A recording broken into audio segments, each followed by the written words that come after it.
Settima giornata, ultima del 2023 di un girone d'andata molto equilibrato nei piani alti della classifica. La Segato, quarta della classe, ospita Croce Valaniti, parità del Morrone. Manca dal 19 novembre la vittoria degli Under 14 bianconeri che in casa hanno totalizzato 2 vittorie e un pareggio, reduci però dalla sconfitta per 2-0 contro lo Sporting Corigliano. 3-5-2 il sistema di gioco di mister Cassalia che dal primo si affida tra i pali a Celi, linea 3 difensiva composta da Piombo, Sapone e Puccio, Mazzeo, Laganà e Turiano in mezzo al campo, Provenzano e Lopreato esterni a tutta fascia, tandem offensivo completato da Collura e Gattuso, quando grazie all'ausilio delle immagini a cura di Giuseppe Boncordo passiamo a raccontarvi del film di questa sfida. Dopo 3 giri di orologio, prima occasione di marca locale, filtrante di Mazzeo per Provenzano dentro da Laganà che calcia mandando sul fondo. 5 minuti più tardi spingono ancora gli uomini di mister Cassalia, recupero palla di Provenzano dentro per Collura, calcia trovando la respinta della difesa sulla quale si avventa Mazzeo che calcia dalla distanza non inquadrando il bersaglio grosso. Al decimo cambia il parziale, Gattuso dalla destra salta serpentino, mette dentro per Collura, centra la traversa, sulla carambola però si avventa Turiano, più lesto di tutti, a gonfiare la rete per il vantaggio del Segato.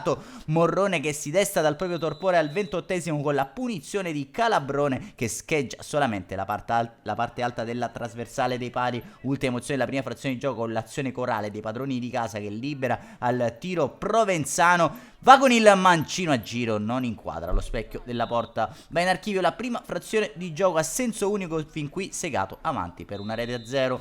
Siamo le nostre immagini al fine della ripresa, punizione messa dentro alla destra per Collura, colpisce di testa trovando la respinta di Gerundino. 2 minuti più tardi Gattuso per Lopreato, mette dentro da Mazzeo, gonfia la rete per la seconda volta quest'oggi, il raddoppio del Segato che può iniziare la propria girandola di cambi dentro Castellano per Collura, quando Laganà per Gattuso ritorna la sfera alla Laganà, se la sposta sul mancino trovando la gran risposta da parte di Gerundino. Ancora cambi con Dalì e Arena che rilevano Piombo e Gattuso al 49esimo. Ancora uno strappo da parte di Laganà, l'imbucata per Castellano di punta, fa 3-0 per la Segato, tutta in verticale l'azione dei uomini di mister Cassalia che getta intanto nella mischia alla face in luogo di Mazzeo. Ancora Segato con Dalì che serve Laganà, scatenato sull'autodestro, ci prova trovando solo l'esterno della rete, triplo cambio che coinvolge Comito, Barbatano e De Lorenzo a rilevare Puccio, Turiano e Celi. Ancora Segato con l'azione persone da parte di Sapone, allarga a sinistra